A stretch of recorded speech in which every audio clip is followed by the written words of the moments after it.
Bonjour à tous, alors nous sommes ici devant le site de l'ancien hôpital général sur le projet de la Cité internationale de la gastronomie et du vin.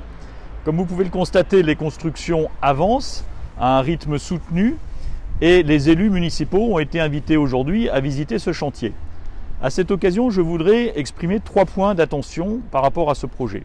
Tout d'abord, celui de la densification immobilière sur laquelle nous avons alerté depuis le début. Elle se constate maintenant visuellement. Les bâtiments historiques sont enserrés dans les constructions nouvelles, presque étouffés par des constructions tout autour, y compris le parking Monge. Une forêt d'immeubles est en train de pousser au sud, sur la partie sud du site de l'ancien hôpital général, des immeubles collés les uns aux autres et beaucoup de Dijonnais en sont choqués. À cette occasion, nous redemandons fortement que la dernière tranche du projet soit supprimée et que nous gardions un parc de 2 hectares le long de l'Ouche, plutôt que de construire 6 ou 7 barres d'immeubles supplémentaires. Le deuxième point, c'est le devenir du pôle culturel.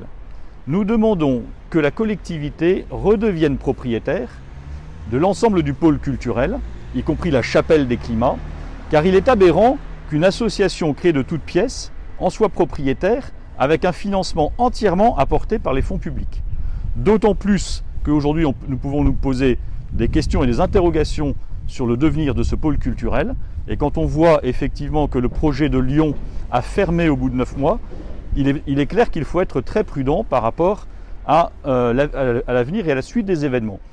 Le troisième point d'attention, c'est la transparence, en particulier la transparence financière et la transparence par rapport aux marchés qui sont attribués pour ce projet.